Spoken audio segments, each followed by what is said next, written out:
In a live interview designed to catch her off guard, Karoline Leavitt turned every trap into a triumph of poise and truth. What was meant to be an ambush turned into a moment where the entire narrative shifted, and the internet saw the truth for itself. Before we dive in, please subscribe to our channel, hit that like button, and share your thoughts in the comments below. Have you ever witnessed a moment when someone completely flipped the script under pressure? Let's get into the story. Under brilliant, unrelenting studio lights, the set of one of the country's most watched political talk shows buzzes with anticipation. The glossy stage floor reflects every beam of light, and the sleek glass table between two leather chairs glows as cameras roll. The audience, a mix of fervent fans and skeptical critics, is on the edge of its seat. At the center of it all sits Karoline Leavitt, confident, composed, and unruffled. With a natural elegance and a history of numerous interviews ranging from civil to combative, Karoline knows the game. Yet tonight, as the opening credits finish rolling, she senses something different in the air, a tension thick enough to be cut with a knife. Late in the evening, an exclusive email arrives, a coveted invitation to appear on the Franklin Hour. The host, known for his sharp tongue and theatrical takedowns of conservative guests, has a reputation for turning interviews into a spectacle. His previous clips have gone viral, with opponents left fumbling for words while his audience roared with laughter. Karoline's media advisor, Tom, warns her, "You know how this goes. Franklin doesn't do fair debates. He does hit jobs." Karoline's response is measured and resolute. "I'm not worried about Franklin. I'm more concerned about whether people will actually listen." For Karoline, this isn't just another promotion. It's a chance to cut through media bias and stand her ground. She knows that while the trap is set, her strength lies in truth. The studio is in Los Angeles, a sleek, modern space with massive LED screens and dazzling lights. As Karoline steps into the green room, every staff member moves quickly, speaking in hushed tones. Producers exchange knowing glances.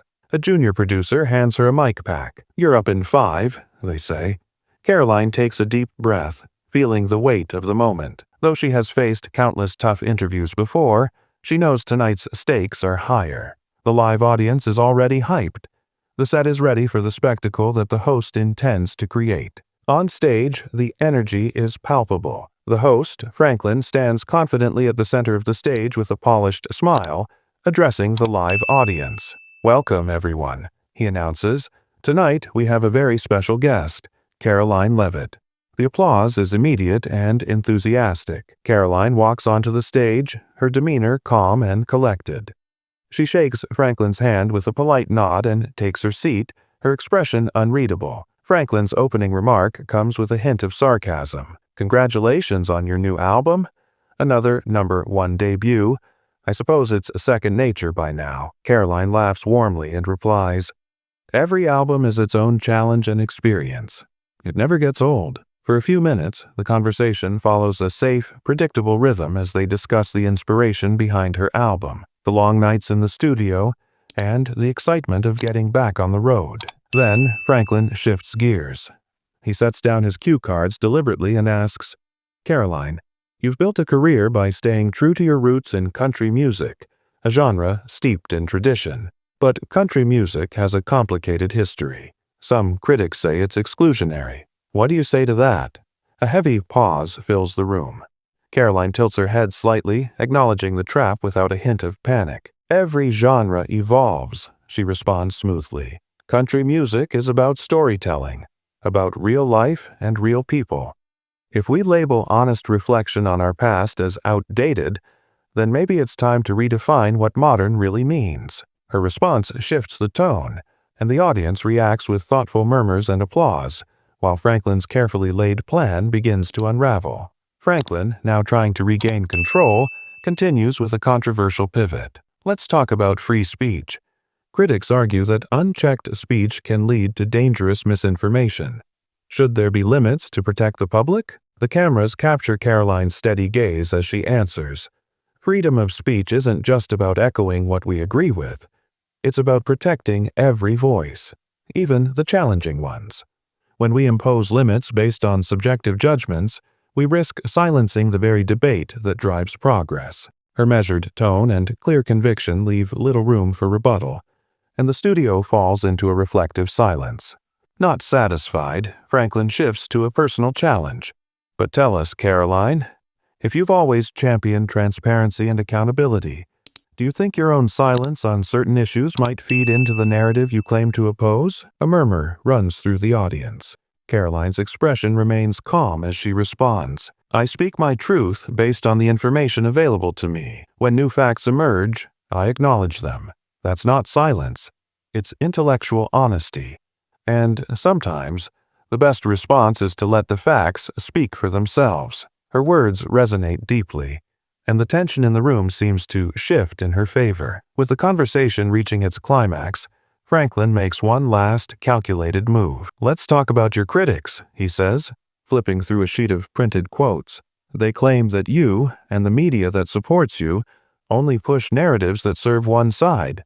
How do you respond when the data contradicts those claims? Karoline takes a moment, her eyes steady and her voice firm. The media often shapes narratives by selectively highlighting facts, she explains. I believe that if we truly seek the truth, we must question everything, especially when the corrections aren't given the same attention as the original headlines. My focus is on honesty, not on playing into a spectacle. The audience erupts in applause, clearly moved by her candid defiance.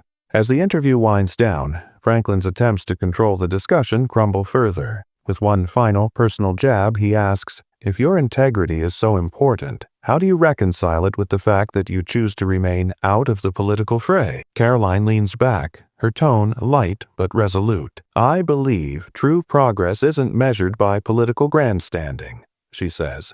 It's about making music that connects with people on a human level. I don't need to conform to a prescribed narrative. I choose authenticity over expectation every day. Her measured reply forces a moment of silence, a pause filled with genuine reflection from the audience and a visible falter in Franklin's demeanor. With the final segment approaching its close, the energy in the studio is unmistakably different. The cameras capture every nuance of Karoline's calm, confident expression as Franklin, now visibly struggling to regain his composure, forces a weak smile. Thank you, Karoline, he says finally, his voice betraying a hint of resignation. It's been an interesting conversation. Karoline offers a gracious nod. Thank you for having me, she replies simply. As the show cuts to commercial, the applause in the studio is not just polite, it's a resounding endorsement of her authenticity. Almost immediately after the broadcast, the internet erupts.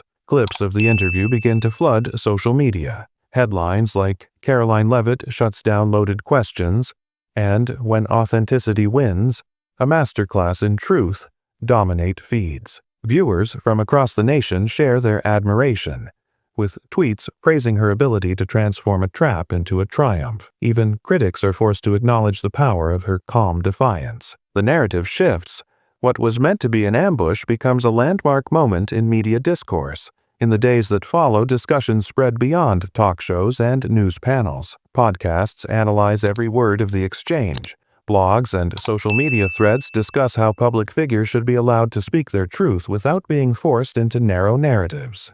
Karoline's interview becomes a touchstone, a reminder that integrity and authenticity can reshape public discourse. Her quiet strength serves as an inspiration to those who feel pressured to conform to sensational expectations. After the storm of online reaction settles, Karoline retreats briefly to reflect. She reviews messages from supporters who share how her words gave them the courage to embrace their own truths. For her, this wasn't about winning an argument. It was about standing firm in her identity and allowing the truth to shine through, even when the media tried to twist it into a spectacle. Now, we want to hear from you. Have you ever seen a moment when someone's authenticity completely shifted the narrative? Share your stories in the comments below.